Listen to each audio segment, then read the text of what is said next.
दोस्तों, आज फिर जैसे को तैसा ललितपुर गांव में सूरज नाम का एक गरीब किसान रहता था।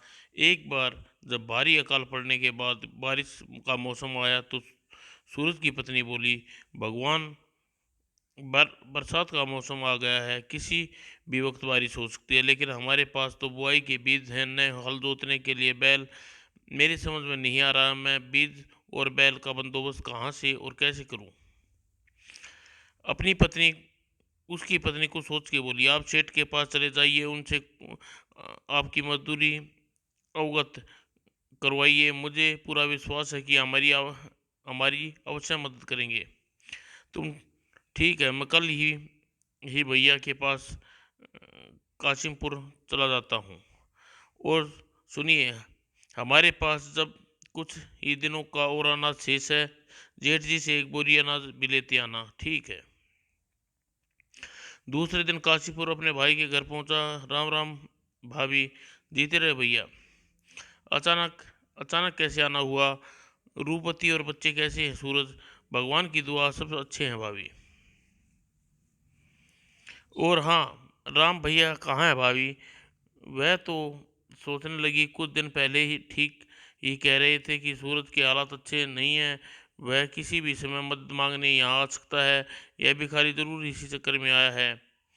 सूरज पुन प्रश्न किया, तुम खामोश क्यों हो भाभी? बताओ ना भैया कहाँ हैं?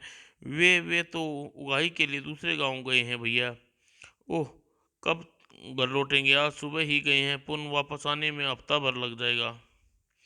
सूरज गहरी सोच में डूब गया। भाभी मुझसे झूठ बोल रही है, शायद इन्हें शक हो गया है कि मैं भैया से कुछ मांगने आया हूँ। अगले ही पल, कोई बात नहीं भाभी, मैं मैं भैया से एक हफ्ते बाद मिल लूँगा। तुम मेरे लिए खाना लगाओ, मुझे बहुत जोर से भूख लगी है। उसकी बात सुनकर भाभी अचानक बेहद उदास हो गई। तुम्हें शायद मेरी बात का विश्वास नहीं आएगा सूरज भैया, लेकिन मैं सच बोल रही हूँ। आज सुबह से चक्की का चूल्हा चील चील लेकर उड़ गई। अतः अभी मैंने और बच्चों ने भी भोजन नहीं किया। क्या भला कहीं चील चक्की और चूल्हा लेकर उड़ सकती है? भाभी मुझे भोजन नहीं कराना चाहती, शायद इसलिए सफेद झूठ बोल रही है। अच्छा भाभी, मैं अपने गांव जाता हूँ, जैसी तुम्हारी इच्छा भैया। हाँ, अगर रुको तो घर यह तुम्हारा ही है। नहीं भाभी, बेकार में रुक कर तुम्हें क्यों कष्ट दूं। और सूरज अपने भाई के घर से निकल आया। रास्ते में राम राम काका, भगवान की दया से खुश हूँ सूरज बेटे, लेकिन तुम यहाँ कब आए? कुछ देर पहले आया हूँ काका। अच्छा, अब 5-7 दिन ठहरोगे ना? नहीं काका, ठहरना नहीं हो सकेगा। भैया से मिलने आया था, लेकिन वे गांव दूसरे गांव गए हैं, इसलिए वापस जाना होगा। यह तुमसे किसने कहा सूरज? रामू किसी दूसरे गांव गया हुआ है, वह तो अपने खेत में हल जोत रहा है, मैं उसी के पास से चला रहा हूँ। ओह, क्या तुम सच कह रहे हो काका? भला मैं तुमसे झूठ क्यों बोलूँगा बेटा। सूरज ने रामू को मिलने का निश्चय कर लिया। फिर सूरज ने अपने भैया की खेत की ओर चल पड़ा। बड़े भैया मुझे बहुत चाहते हैं, वह मेरी मदद जरूर करेंगे। वह अपने भाई के खेत पे पहुंचा। अरे सूरज मेरे भाई! ओह बड़े भैया, मुझे विश्वास था सूरज तुम जल्दी मेरे पास आओगे। हाँ, तुम घर होकर आ रहे हो तो सीधे मेरे पास ही चले आ रहे हो सूरज। घर से ही होकर आ रहा हूँ भैया। तब तो तुम्हें भोजन करके ही आए होगे। नहीं भाभी, भोजन कराया ही नहीं। कहने लगी कि एक चिल चक्की और चूल्हा लेकर उड़ गई, हम सुबह से भूखे बैठे हैं। ओह सचमुच, तुम्हारी बड़ी भाभी बड़ी मक्कार और चालाक है। खैर, उसे समझा लूंगा, तुम मेरे साथ घर चलो। ईश्वर के लिए मेरे खातिर भाभी से लड़ाई झगड़ा न करना बड़ा भैया। चिंता ना करो सूरज, मैं उससे लड़ाई झगड़ा नहीं करूंगा, बल्कि उसे ऐसा सबक सिखाऊंगा कि वह जिंदगी भर याद रखेगी और फिर मेरे ऐसा अनिष्ट व्यवहार नहीं करेगी। तब ठीक है बड़े भैया, आइए चले। चलते हुए सूरज के आने का कारण बताया।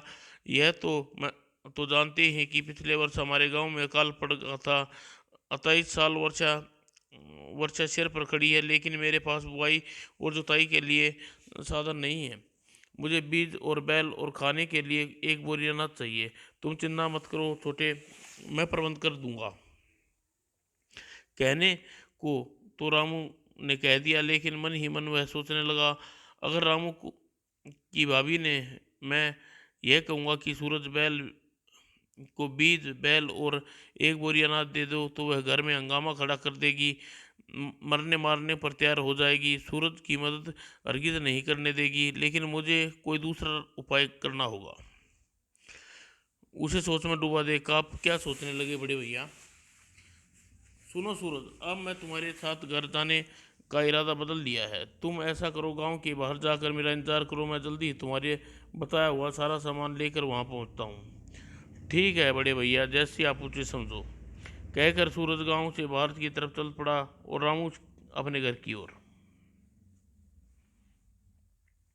जल्दी ही रामू अपनी रोनी सूरत बनाकर घर पहुंचा। क्या बात है जी, आप इतने जल्दी और घर कैसे आ गए? इतने उदास परेशान क्यों हो? कुछ न पूछो भगवान, कुछ न पूछो। आखिर क्या हुआ जी, कुछ बताइए तो सही।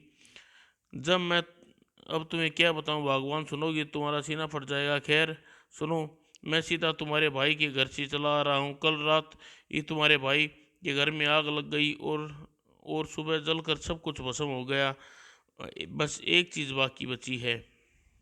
सुनकर रामू की पत्नी रोने लगी। हाय राम, यह क्या हो गया? मेरा भाई तबाह और बर्बाद हो गया। हाय हाय, यह क्या हो गया? भगवान को भी मेरे भाई का ही घर मिला था। अब चुप भी हो जाओ भगवान, तुम्हारे रोने धोने से भला क्या जली हुई चीजें वापस आ सकती हैं? ए, ए जी, तुम मेरे भाई की कुछ मदद करो ना। भला मैं उसकी क्या मदद करूं सकता हूँ? क्यों नहीं कर सकते आप उसके घर अनाज कपड़ा और जरूरत का हर सामान इसी समय भिजवा दीजिए ना। पत्नी की बात सुनकर रामू सोच में डूबने का अभिनय किया। तुम किस सोच में डूब गए जी? बुरे वक्त में अपने ही अपने के काम आते हैं। तुम्हारे विचार जानकर मुझे खुशी हुई भगवान। तब आप खड़े खड़े मेरा मुंह क्या देख रहे हो जी? बैलगाड़ी पड़ोसी की मदद से सामान डलवाती हूँ, अब जल्दी जाकर खेत से बैल ले आइए। ठीक है, तुम अपना काम करो, मैं अभी बैल लेकर आता हूँ, कहकर रामू वहां से चला गया। करीब घंटे भर बाद रामू वापस लौटा। क्या बैलगाड़ी में जरूरी कार सामान डाल दिया? जी हाँ, अब जल्दी ही बैलों जोत कर मेरे भैया के पास ले जाइए। बरसात का मौसम आ गया है, बीज भी रख दो दिए ना? अजी कहा ना, मैं सब सामान रख दिया है, अब आप देर न कीजिए और जाइए। हाँ सुनिए, एक थैली में कुछ रुपये हैं, भैया को दे देना, और किसी चीज़ की जरूरत होगी तो बाजार से खरीद लेगा। यह तूने वास्तव में समझदार हो गई हो। और सिर दी रामू बैलगाड़ी लेकर ललितपुर जाने वाले रास्ते पर चल पड़ा। सूरज उधर सूरज गांव के बाहर पेड़ की घनी छांव में बैठा था। मुझे अब घर वापस लौट जाना चाहिए। अगर रामू भैया ने मेरी मदद करनी होती तो अब तक आ चुके होते। शायद भाभी ने खूब खाते हैं इसलिए उन्हें मुझे यहाँ गांव के बाहर रुकने को कह दिया। लेकिन वह जैसे ही उठकर उसने दूर एक बैलगाड़ी आती दिखाई दी। वो शायद भैया बैलगाड़ी लेकर आ रहे हैं। जब रामू उसके निकट पहुंचा तो अपने भाई की प्रति चाहत देखकर रामू की आंखों में आंसू आ गए। अरे यह क्या मेरे भाई, तुम रो रहे हो? देखो देखो, तुम्हारे जरूरत का सारा सामान ले आया हूँ।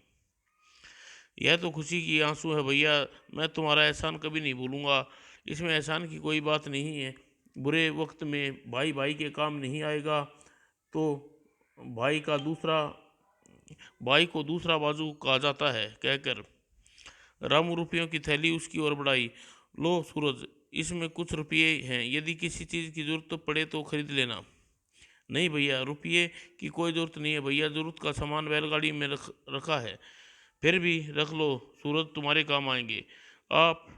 ठीक है भैया, आप कहते हैं तो रख लेता हूँ। और फिर सूरज अपने भाई को भावहीन विदाई देकर ललितपुर के लिए के चल पड़ा। रामू जल्दी ही अपने घर पहुंचा तो उसकी पत्नी हैरान होकर बोली, क्या बात है जी, आप इतनी जल्दी कैसे लौट आए? कुछ न पूछो भगवान, मेरे साथ बहुत बुरा हुआ।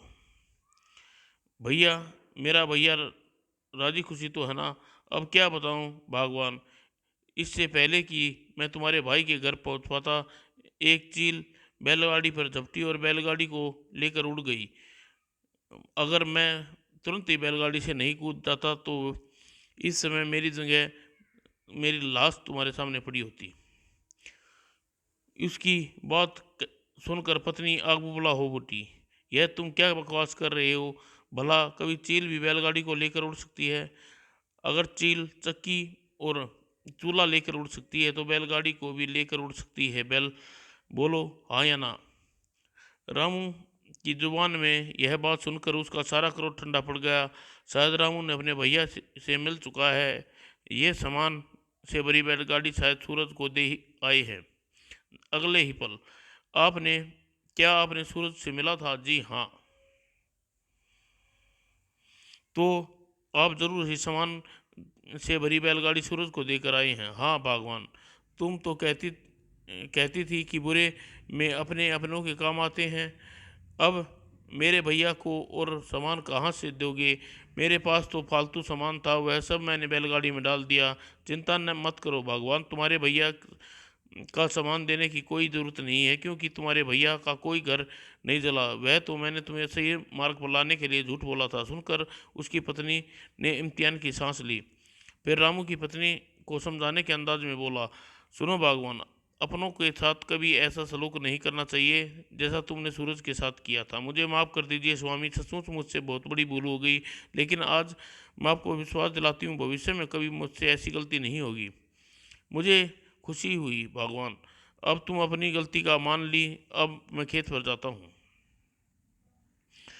और रामू मुस्कुराता हुआ अपने खेत की ओर चल दिया। समाप्त दोस्तों।